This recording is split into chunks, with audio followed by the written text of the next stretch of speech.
Hello friends, எல்லாருக்கும் வணக்கம். என்னடா ரொம்ப நாளுக்கு அப்புறம் வீடியோ போடுறேன்னு பார்க்குறீங்களா? ஆமாம் ஃப்ரெண்ட்ஸ், இடையில கொஞ்சம் ப்ராப்ளம்ஸ்லாம் இருந்துச்சு, அதனால் வீடியோ ஷூட் பண்ண முடியல. இன்றைக்கி என்ன வீடியோனா, தை அமாவாசைக்கு குலதெய்வ கோயிலுக்கு போகிற வீடியோ தான் இது. அதாவது அமாவாசை வந்து செவ்வாய்க்கிழமை ஈவினிங் 8 o'clock மேலே தான் வருது. அதனால நாங்கள் நைட்டு கோவிலில் தங்கலான்ட்டு கிளம்பிட்டோம். மாதம் வர அமாவாசைக்கு வந்து கோவிலுக்கு போயிட்டு வருவோம். ஆனால் நைட்டு தங்கினதில்லை. எங்களுக்கு மேரேஜ் ஆகி ஃபஸ்ட் டைம் வந்து நாங்கள் கோவிலில் அமாவாசைக்கு தங்க போகிறோம்.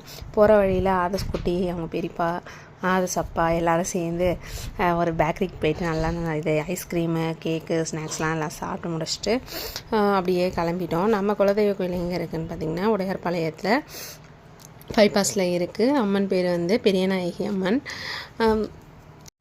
ஈவினிங் 5:30 கிளம்பி நைட்டு வந்து ஒரு 7:30 கிட்ட தான் வந்தோம். வரும்போது ஒரே பனி, குளிர் வேறு. வண்டி கொஞ்சம் ஸ்லோவாக தான் ஓட்டிகிட்டு வந்தோம்.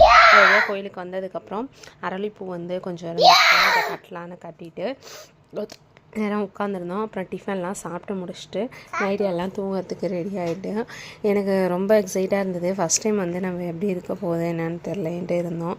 அந்த நைட் ஃபுல்லாக நல்லா போயிட்டு இருந்துச்சு. அதுக்கப்புறம் நைட்டு வந்து ஒரு 11 மணிக்கு போல் அம்மனுக்கு பூஜை பண்ணாங்க.